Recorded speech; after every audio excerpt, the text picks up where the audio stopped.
โอ้ยอ๋กูว่าแล้วอย่าสุกินตำคูงหัน เมื่อไรเนี่ย มาพี่ตั้ง2 กำผลโอ้ยไปใส่ทานด ไปส่งนายอยู่งานหมอลำอยู่ตลาดเช้า ำเฮามักหมอลำเลือกเกี่ยวลงไป เอ้า แล้วเขามีแต่เพลงสตริง คือว่าจังสัน บรุงแบล็กอายกำลังมาใหม่ตัวนี้ เปิดหมอลำให้ฟังเนี่ย ข่อยบ่มีเพลงหมอลำมีแต่เพลงสตริงกันยังวะเดี๋ยวนี้ข่อยฟังแต่เพลงสตริงแบล็กอายแฟนข่อยเองจะอยากฟังหรือบ่ฟังกันแล้ว กูบ่มัก ข้อย เพลง ส ส น ต ใจ ริงหันหน้ายังว่าฟังหมอลำมึงบ่เข้าใจบ่หมอลำสาวน้องให้ หมอลำบ้านเกิน เพลงลูกทุ่งหันมันมีแต่แผ่นแท้หายากซื้อยากแต่ว่าเพลงสตริงนี่ดาวน์โหลดใน YouTube ก็ได้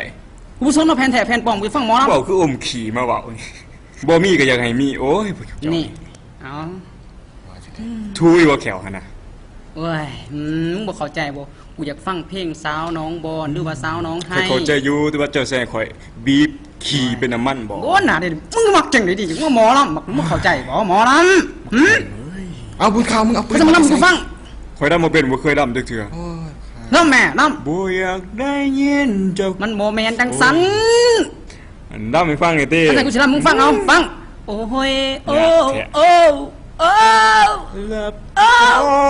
แต่เปิด มันบ่แม่นจังสันนั่นนะโอ้ยโอ้ยโอ้ยจึงเป็นหยะเปิดให้ฟังได้ก็แล้วเปิดให้ฟังเตือนนี่ก็แล้วนี่ล่ะอยู่สิแม่ถือใจแน่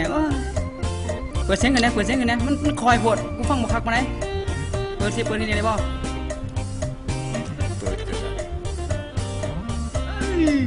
จังสิล่ะ